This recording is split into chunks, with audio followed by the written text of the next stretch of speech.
जवान जवान ए भोजपुरी जवान।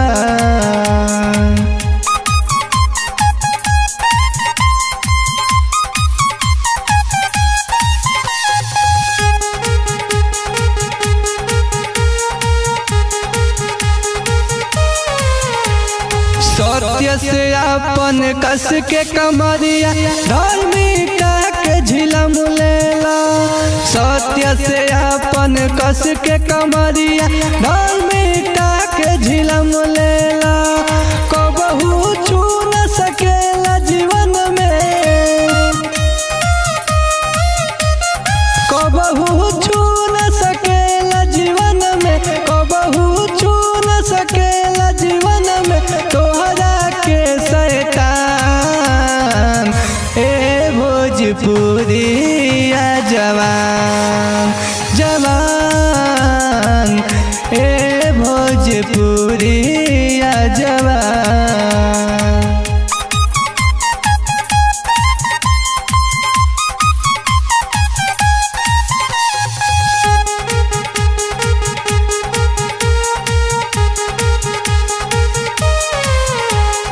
मेल के जूता पहन के तू विश्वास के ढाल तू लेला।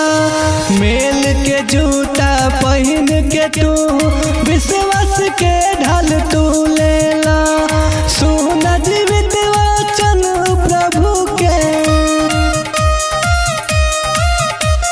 सुन जीवित वचन प्रभु के, सुन जीवित वचन प्रभु के।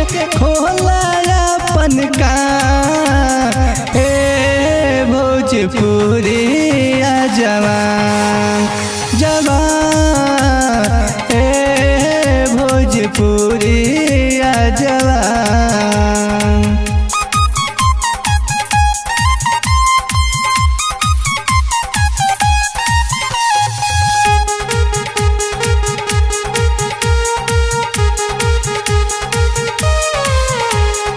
उद्धार के तोप आत्मा के तलवरिया तू लेला।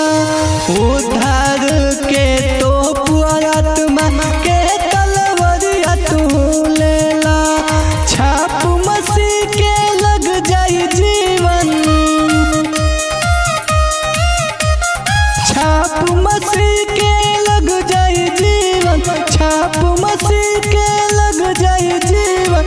बन जाइबा संतान हे भोजपुरी जवान जवान हे भोजपुरी जवान।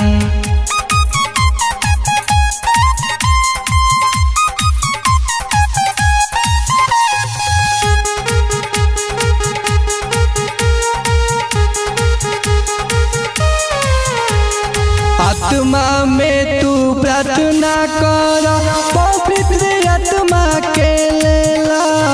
आत्मा में तू प्रार्थना कर पवित्र आत्मा के लेला। दुष्ट के अग्नि बार के, दुष्ट के अग्नि बार के, दुष्ट के अग्नि बार के मिटा दना निशान हे भोजपुरी जवान जवान।